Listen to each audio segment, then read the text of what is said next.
السلام علیکم، آپ دیکھ رہے ہیں مبشر لقمان یوٹیوب چینل. میرا نام مبشر لقمان ہے.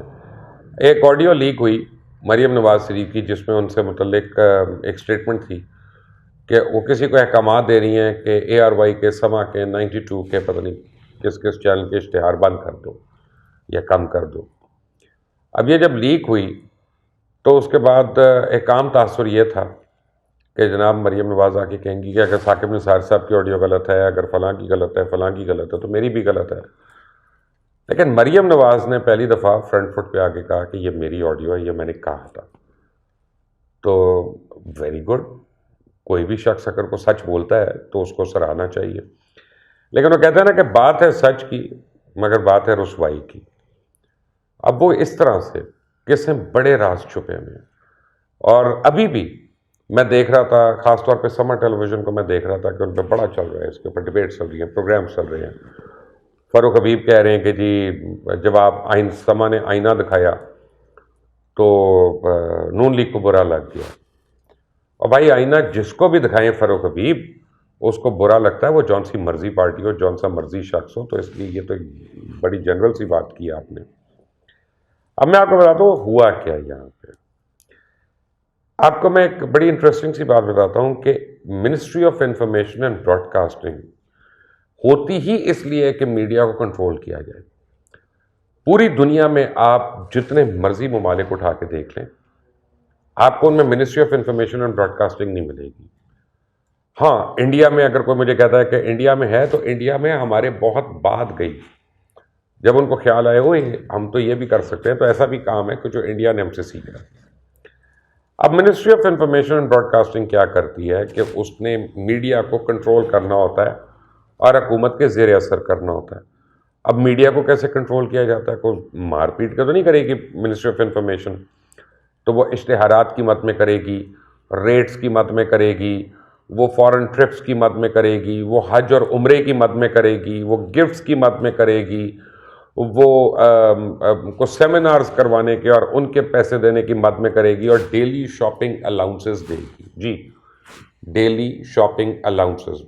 میں بالکل ہوش حواس میں آپ کو یہ بات کہہ رہا ہوں. اب میں جب اس کی پردہ اٹھاؤں گا تو پھر آپ کو پتہ چلے گا کہ ہوتا کیا ہے. مریم نواز نے تو جو کہا وہ بالکل صحیح کہا. فرق یہ ہے کہ پرابلم ہوئی جب مریم اورنگزیب نے آ کے اس کی تمہید باندھنا شروع کر دی کہ یہ 2009 کا بیان ہے، یہ 2010 کا ہے. کوئی ضرورت نہیں تھی.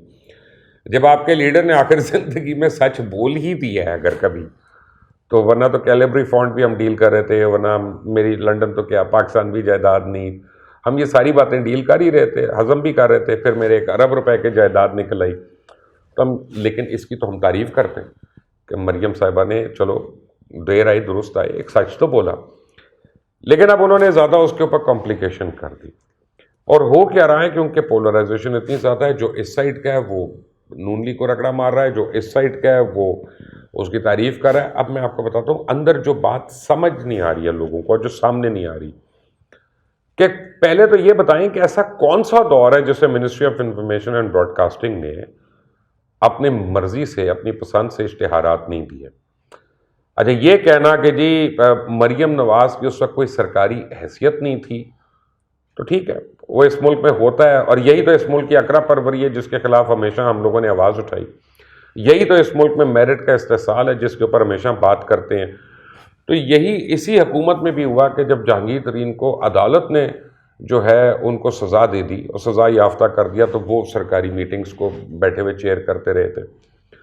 یہی ملک ہے جہاں پہ سیاسی جماعت کے سربراہ کو سزا یافتہ کر دیا گیا اور وہ لیگلی ہیڈ نہیں کر سکتا تھا، لیکن وہی اس سیاسی جماعت کے فیصلے کرتا ہے، اور ہم لاکھوں نہیں کروڑوں لوگ ہم سنتے بھی ہیں.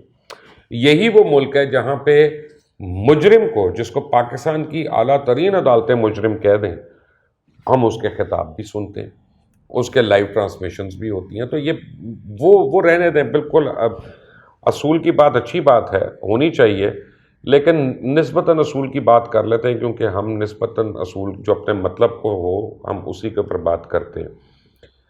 اب آج یہ بھی حساب ہونا چاہیے. اب کمیشن بنا ہی رہی ہے حکومت، تو حکومت وقت کو یہ بنانا چاہیے کہ جنرل پرویز مشرف کے ٹائم سے، میں اس وقت سے جا رہا ہوں، اس سے پہلے اب کیا جانا، وہ کس کے پاس ہوگا پتہ نہیں ہوگا، لیکن جنرل پرویز مشرف کے ٹائم سے نکالا جائے کہ کس کو اشتہاروں کی مد میں کیا کیا ملا.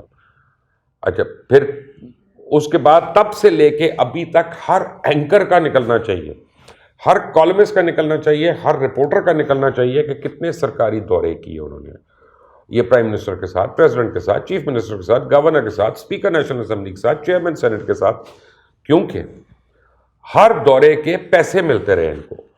ایسا بھی ہوتا تھا، میں نے کئی دورے ریفیوز کیے تو مجھے بتایا گیا کہ آپ کو $1000 روز کا شاپنگ کا ملے گا اس کے اوپر. تو یعنی ایک ٹرپ الگ، 5 اسٹار اسٹے الگ، اور جتنے دن رہنا ہے $1000 شاپنگ کے الگ، اور اس کے بعد اگر میں نے اسٹے ایکسٹینڈ کرنا ہے کہ جی میں ذرا آگے چلا جاؤں تو وہ بھی ایکسٹینڈ بھی ہو گیا. تو یہ ہوتا رہا یہاں پہ ان جرنلسٹوں کی بھی لسٹیں نکلنی چاہیے جنہوں نے سرکاری طور پہ حج کی ہے، عمرے کی، زیارتیں کی انہوں نے جا کر، عراق گئے ہیں، ایران گئے ہیں، ہر جگہ پہ گئے ہیں اور سرکاری خرچوں پہ گئے ہیں. تو ان کے نام کیوں نہیں سامنے آ رہے؟ اور جن اخباروں کو اور جن ٹیلی ویژن چینلز کو یہ اشتہارات ملے اربوں روپے کے، چاہے وہ پیپلز پارٹی کا دور ہو، نون لیگ کا دور ہو، تحریک انصاف کا دور ہو، ان کی سرکولیشن بھی تو نکال لیں، ایک انڈیپینڈنٹ آڈٹ کروا لیں کہ اخبار صبح چھپ کے جاتا ہے موٹر سائیکل کے پیچھے، کیریئر کے پیچھے رکھ کے، اور آگے اے بی سی بنی ہوئی ہے اس کی، 3 لاکھ اخبار سیل ہو رہے ہیں جی، 3 لاکھ اخبار شائع ہو رہے ہیں، 1 لاکھ اخبار لاہور بک رہا ہے، 1 لاکھ کراچی میں بک رہا ہے، پتہ نہیں 1.5 لاکھ قصور میں اور گرد و نواح میں بک رہا ہے. یہ کیسے اخبار ہیں؟ اگر 1 لاکھ اخبار، میں آپ کو آج دعوے سے کہہ رہا ہوں کہ میرا خیال ہے، میں ایک محتاط اندازے سے آپ کو بتا رہا ہوں، دعویٰ یہ محتاط اندازے سے کہ شاید پاکستان کے سارے اخبار ملا کر بھی کو 3.5 لاکھ سے زیادہ نہیں بک رہے. I'll be very surprised. میں نے ذرا فگر آگے کر کے بتایا ہے کہ اگر وہ 2.5 کے قریب بھی ہوں، لیکن میں 3.5 سیف سائٹ پہ ہونے کے لیے کہہ رہا ہوں. تو جب آپ پی آئی ڈی کے ریٹس دیکھتے ہیں، ڈی جی پی آر کے ریٹس دیکھتے ہیں، تو پھر آپ کو پتہ چلتا ہے کہ کیا کیا ہو رہا ہے. اور اس اے بی سی سرکولیشن دیکھیں، ان کی آڈٹ بیورو سرکولیشن جو ہوتی ہے اس کی، بیسیکلی وہ دیکھیں، اس کے اوپر لگے ہوئے. آپ ٹیلی ویژن کے اوپر دیکھ لیں کہ کمرشل اشتہار ان کا جو ہے وہ 4,000 روپے کا ہے، اور سرکاری اشتہار جو ہے وہ 80,000 کا آ رہا ہے. یعنی اس سے آپ کو پتہ چلتا ہے کہ اس ٹی وی کی کیا ڈیپتھ ہے. تو آپ اس کو برائب ہو رہی ہے نا ایک قسم کی، یہی تو برائب ہے. اور یہ کسی کو تھوڑی ملے، کسی کو زیادہ ملے، سب کو مل رہی ہے وقتاً فوقتاً.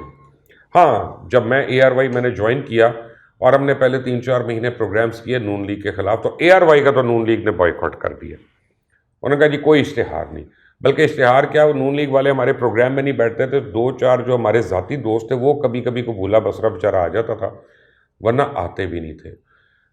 تب مریم نواز نے جو سچ بول دیا، اس کے اوپر واویلا مچانے کی بجائے میرا خیال ہے قوم کو یہ پتہ ہونا چاہیے کہ اس ملک کا کون کون سا چینل، کون کون سا اخبار، کون کون سا ریڈیو، کون کون سا میگزین جو پتہ نہیں کتنے سال پہلے چھپنا بند ہو گیا تھا، اس کے نام پہ کتنے کتنے اشتہارات جو ہیں ابھی بھی جا رہے ہیں.